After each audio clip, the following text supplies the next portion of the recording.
we had omelette and some sausages and brown toast and orange juice. So that was a great breakfast.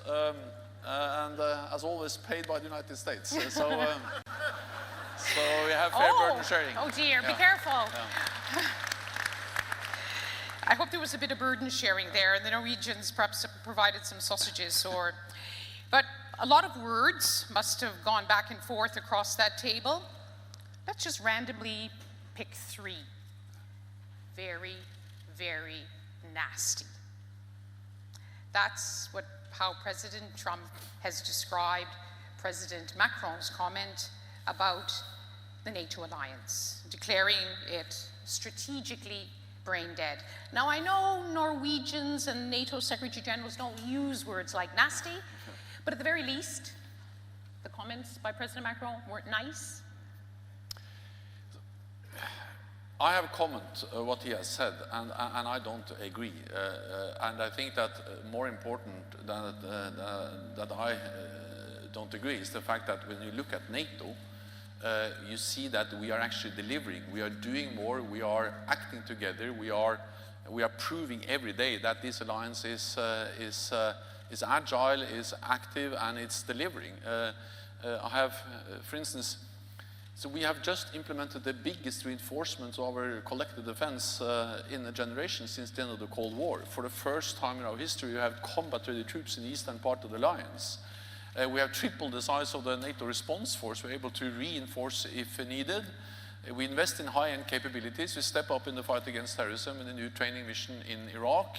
And European allies are investing more in defense. So if you just look at the substance, you can see that this alliance is delivering. Well, some say it's the most successful alliance in history, but there now seems to be some fundamental disagreements about this alliance's future, its mission, and at the very least, to be the NATO Secretary General at this time, the fact that big people are raising big questions in public must be a matter of concern.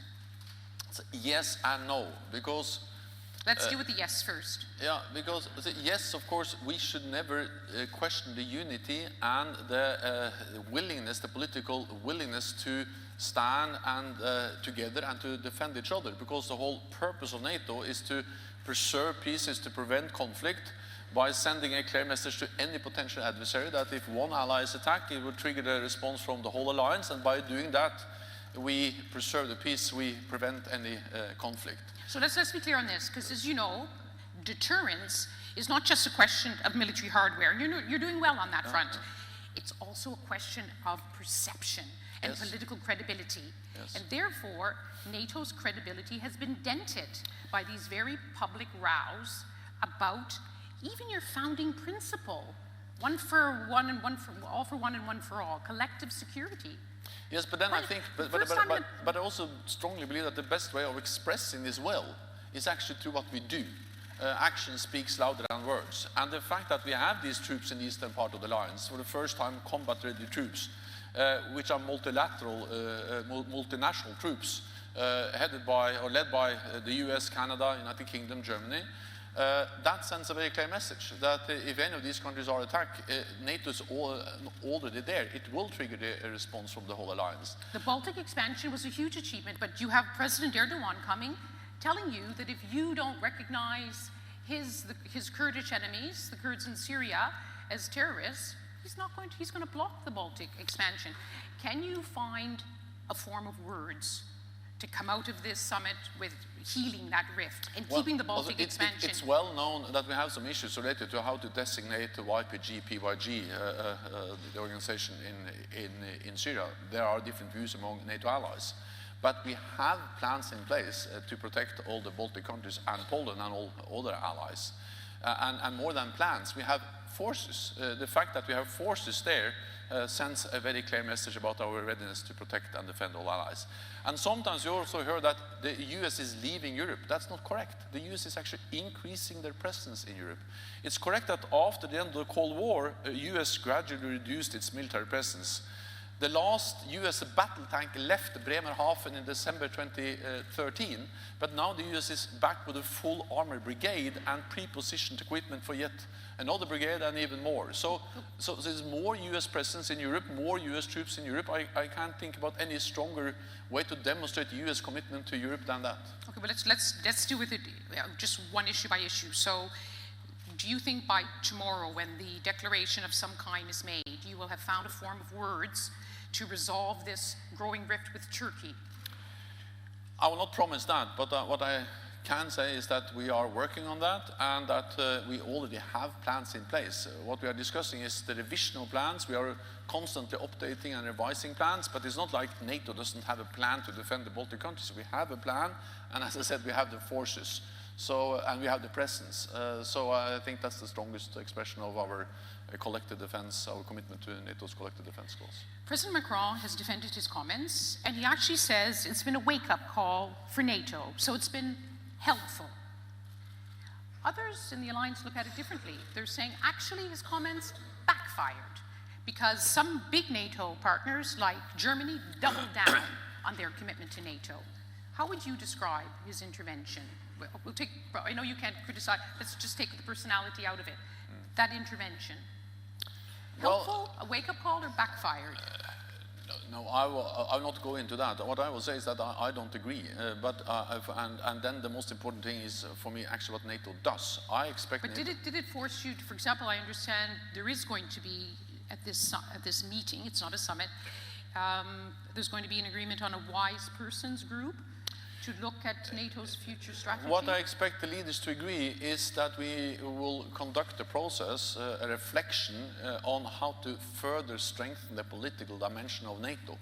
Exactly how we organize that, I expect the allies to ask me to put forward proposals. But the important thing is not exactly how we organize such a reflection. The important thing is that we reflect on not whether we need NATO, not to question the fundamentals of NATO, but that we reflect on how can we further strengthen NATO, especially the political dimension of NATO. And I think that's a good thing, because we are 29 allies from both sides of the Atlantic. Of course there are differences. It would be strange if 29 allies with different political parties, different history, different geography, always agreed on everything. But the lesson we have learned from history is that despite these differences, we have always been able to unite around our core task to protect and defend each other, because it's in our national security interest to do so. And we have to sometimes remember that it's not the first time there are differences between NATO allies. Going back to the Suez crisis in '56, or when France decided to leave the military cooperation in '66, or the Iraq War in 2003, and many other examples, there have been differences. But this alliance has shown an incredible strength, a resilience, and ability to deal with these differences without weakening the core task of this alliance. But still, you're absolutely right that NATO has had to deal with these challenges consistently throughout the decades. But there wasn't Twitter in 1956 or in 1966. There wasn't the kind of social media, which means our perceptions are forged by the fact that there's this instantaneous information. And this is something that every morning you wake up, you must wonder what's going to be on Twitter today. Yes, but I think you just have to realize that that's a different world. That's true. But if you look at, for instance, the opinion polls, especially in the United States, it's record high support for NATO. And not only in the public opinion in the United States, but also in the Congress. They have stated again and again the strong support for NATO. So there is this big paradox that while people are questioning the strength of the transatlantic bond on both sides of the Atlantic, actually there is stronger popular support for NATO than it has been for many, many, many years in most of the NATO allied countries, especially in the United States. Second, we are doing more together in North America and Europe than we have done for decades. With more US presence and European allies stepping up. You know, I'm a politician and I'm used to be criticized for having good rhetorics but bad substance. In NATO it's the opposite. We have bad rhetorics but extremely good substance. And that's a good thing. Let's take some questions from the audience. The lady in red and the man in blue. I'm Patricia Sasnal from the Polish Institute of International Affairs, and I want to ask you about the substance, Mr. Secretary General. It seems to me that there is one country behind the controversies in the political lack of cohesion within NATO, both when it comes to President Trump's criticism of NATO and President Macron's ideas for NATO in the future, and that's China. So my simple question to you is what is NATO's idea for China? And it's on the agenda for the first time in a NATO meeting. Yeah, China. so I think the answer is that it is a very important thing that we have agreed in NATO that we need to address the rise of China together. Because until now, China was not on our agenda in a way. We left that to different allies, especially the United States and some other allies which are present in the Pacific, but China was not a NATO issue. But we have now, of course, recognized that the rise of China has security implications for all allies. There are some opportunities, but also some obvious challenges. China has the second largest defense budget in the world. They recently displayed a lot of new modern capabilities, including long-range missiles able to reach the whole of Europe, the United States, hypersonic missiles, gliders, and we also see that this is not about moving NATO into the South China Sea, but it's about taking into account that China is coming closer to us. In the Arctic, in Africa, investing heavily in our infrastructure in Europe, in cyberspace. So we just have to understand that this has implications for NATO. And it is for the first time, we have then decided that we need to address this together, and we have work going on in NATO to then develop a common approach to China. Not to create a new adversary, but just to analyze, understand, and then respond in a balanced way to the challenges China poses. And there was a question here. No? Question went away? Then to the gentleman. Solomon Passi, the Atlantic Club of Bulgaria. One question and one invitation, Secretary General. The question is to follow up on the question on China. Isn't it time not to make a new adversary from China, but to make a new sort of a dialogue, establishing NATO-China Council in the way in which we have NATO-Russia Council? It may work better than the previous one. This was a suggestion which the Atlantic Club of Bulgaria made some 10 years ago, but today I would upgrade it with one idea more. In order to understand the Chinese, we need sort of a technological bridge with Taiwan, which may help us a lot.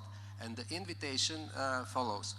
Since Lord Carrington, your predecessor, you are the first Secretary General of NATO who hadn't had the chance to address the Atlantic Club of Bulgaria. Okay. I was not persuasive enough, so I make use of this occasion to invite you to address the Atlantic Club of Bulgaria, like your first predecessor, Björn, did.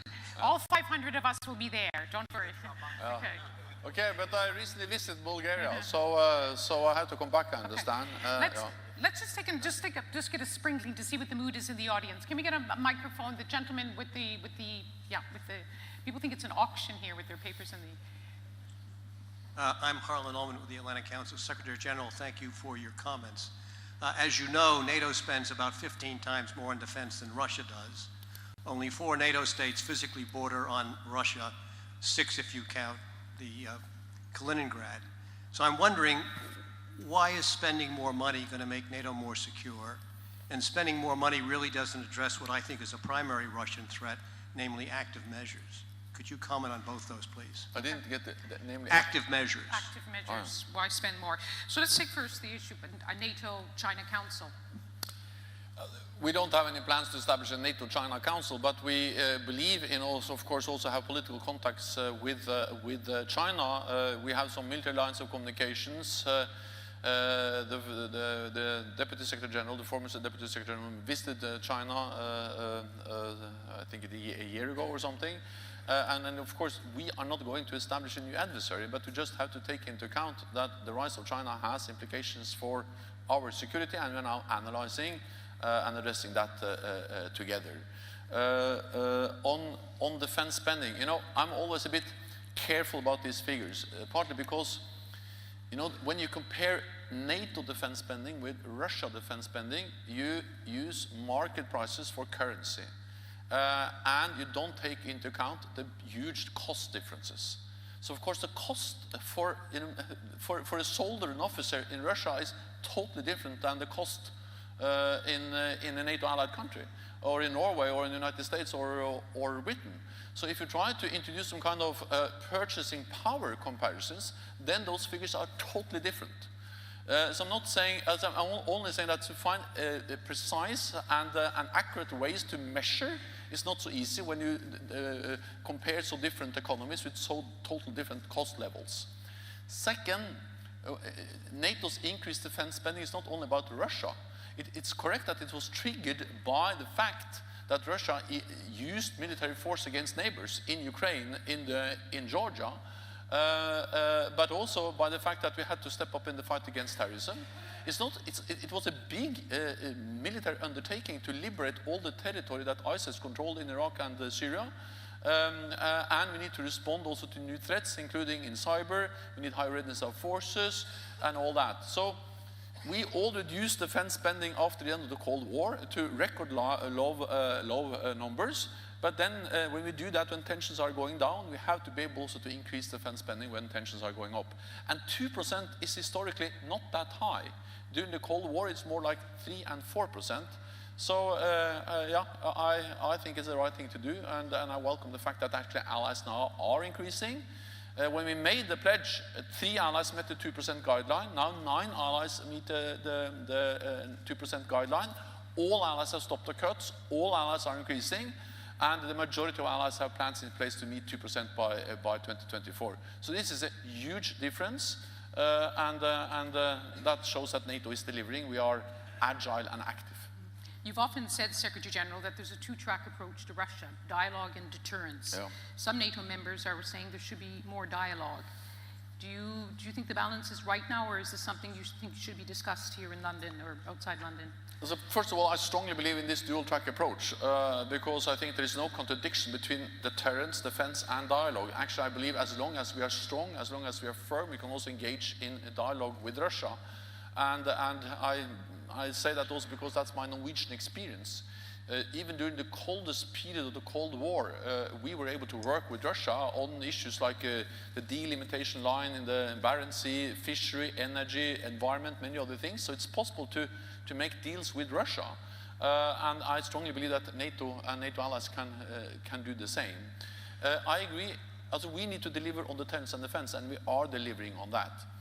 But at the same time, I think that we could do more and should do more on dialogue. This is partly to try to strive for a better relationship with Russia, but even if we don't believe that we're able to improve the relationship with Russia, at least in the near future, we need to manage a difficult relationship. Avoid incidents, accidents, with more military presence, with high tensions. We have to make sure that we have as much transparency and predictability as possible to avoid dangerous situations from occurring. The last thing I will say about dialogue with Russia is arms control. We need to find new ways of addressing arms control. The demise of the INF Treaty is really a serious setback. We need to find, and that was one of the issues we will discuss at the leaders' meeting tomorrow, how to reinvigorate, how to find ways to conduct credible, real arms control, especially in the nuclear domain. Okay. I wonder if there's more under 35s who want to ask a question. There is a woman over there. And there, okay. You're not able to see her because she's... And then there's 2 women here. And there's the men here. Thank you, I'm 32. Dr. Catherine Wright, lecturer in international politics at Newcastle University. So NATO reaffirmed its commitment to UN Security Council Resolution 1325 and the Women, Peace and Security agenda last year in the revised NATO EPAC policy. I wondered if you could tell us, Secretary General, what is the value of women, peace and security to NATO? Thank you. Okay, let's hold that. So there's 3. Okay, the man took the microphone. Okay. Hi, good morning. Alessandro Marrone from International Affairs Institute, Rome. As NATO is a political-military alliance, not just a military one, how do you see possible developments in terms of partnership with countries in North Africa and Middle East and effort to stabilize the southern flank of NATO? Thank you. Okay. 1325 for women, peace and security. So women, peace and security is extremely important for NATO, and actually when I was Prime Minister of Norway, Norway actually was the first country to finance a special post, the Special Representative on Women, Peace and Security, and now this is a permanent position in NATO, because we realized that gender equality is not only the right thing to do, but also the smart thing to do. This is partly about mobilizing women as part of the armed forces in our member states, but also, of course, when we do missions and operations, to make sure that we do everything we can to prevent sexual abuse and other ways of misconduct, partly by our own forces, so they're all trained and in a way also learned how to behave, but not least by reporting when we see examples of misconduct or sexual abuse or bad behavior against women and children. And also when we train the Afghan forces, we train forces elsewhere in the world, Iraqi forces, then women, peace and security is part of that. Okay. And in terms of counterterrorism and cooperation to the south? Oh, sorry. Yes. No, that's of course important. I strongly believe that NATO has to be able to deploy large number of troops in big combat operations to fight terrorism, as we have done, or to address crisis, as we have done in the Balkans and in Afghanistan. We have to be able to do that again. But in the long run, it's better to train local forces. Prevention is better than intervention. So I strongly believe in working with partners and enabling them to stabilize their own country. And therefore we work also with partners in North Africa, especially Tunisia, but also other partners in North Africa, helping them to develop their defense and security institutions, intelligence, special operation forces. Because if we are able to do that, then they will it's more likely they will succeed in stabilizing their own countries, and that's important for them, but of course also important for us. If our neighbors are more stable, we are more secure. Okay. The ladies here. Yeah. Natia Siskoria, I'm an associate fellow at RUSI. Thank you very much, Mr. Stoltenberg, for your very useful comments, and most importantly, thank you so much for your continuous support to Georgia. Yet we see that almost every single day Russia keeps violating the Georgian sovereignty. So my question to you is how likely it is that countries like Georgia and Ukraine that suffered the most from the Russian occupation may be offered a membership into an alliance in any foreseeable future? Thank you. So NATO decided at the NATO summit in Bucharest in 2008. I was there myself in a different capacity. I remember we decided then that Ukraine and Georgia will become members of NATO. This decision still stands. At the same time, we have not put in place any exact timetable. What we focus on now is how we can help both Georgia and Ukraine moving towards Euro-Atlantic integration, implementing reforms, modernizing the defense and security institutions. And speaking about Georgia, we have more NATO presence in Georgia now than ever before. We have a training center outside Tbilisi. We had a big exercise there. We have political close contacts. I visited, and North Atlantic also visited Tbilisi not so long ago. We actually also went to Ukraine.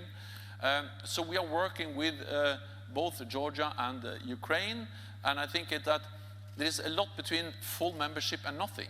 And what we do is that while we are helping Georgia and Ukraine moving towards NATO, we are also delivering more cooperation. That's good for Georgia and Ukraine, but it's also good for NATO, because Georgia and Ukraine participate in NATO missions and operations, for instance, in Afghanistan.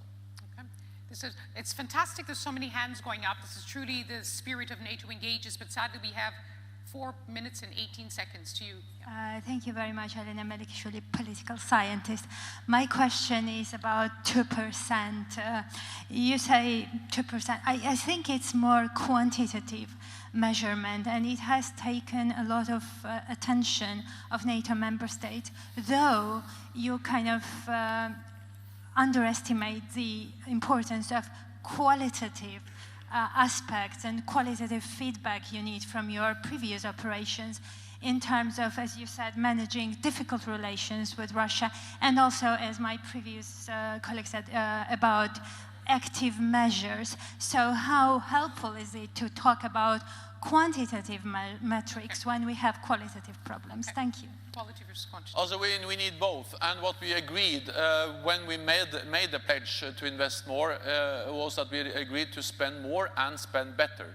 So therefore, this is part about spending more, investing more, but it's also about spending better. So we also agreed, for instance, that we should invest more in research and development. We had this 20% pledge that 20% of the defense budget should be allocated for research, development, and investments in new capabilities.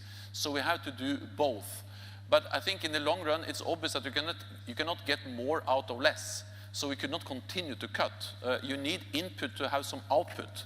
And the problem is that, of course, I agree that it is quality. It is the output that matters at the end of the day. It's harder to measure output. So therefore, I think it's important that we focus on both. Both on quality, but also on the need for having more resources. And the good thing is that that's exactly what NATO is doing now. Okay, so there's a question over on this side. The hand went down. Just this one here, yeah. The woman with her hand up, yeah. I'm really I'm a student at the University of Sheffield. With regards to emerging security threats, how important do you think the Arctic will be as a setting of increasing tensions with American attempted intervention, perhaps more jokingly with Greenland, but also Russia's involvement with their increased presence there?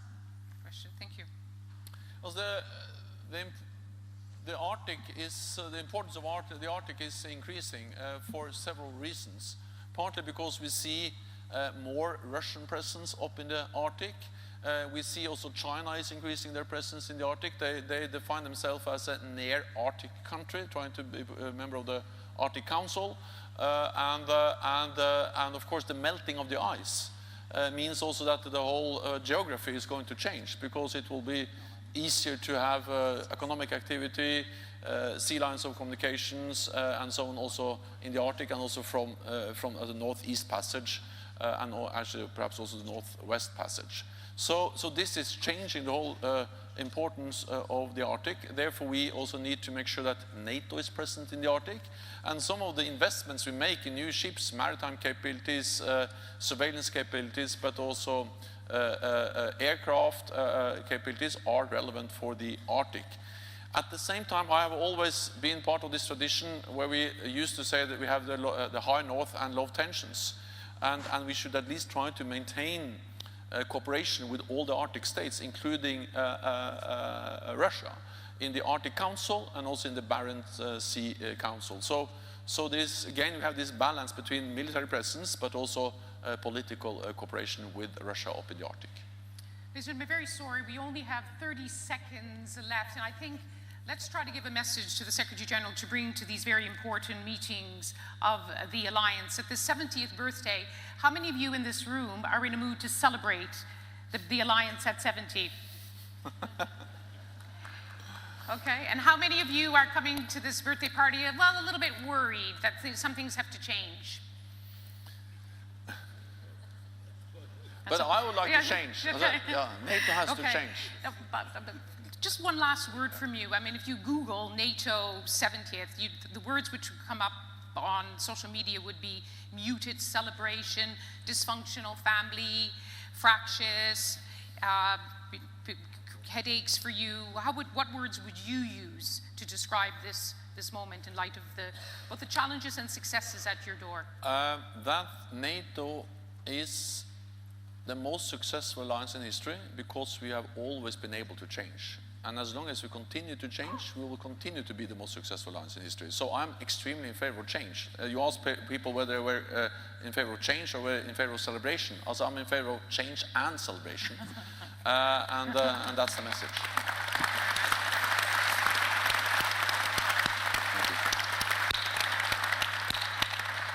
Happy birthday. Thank you for joining us. Thank you so much. Thank you.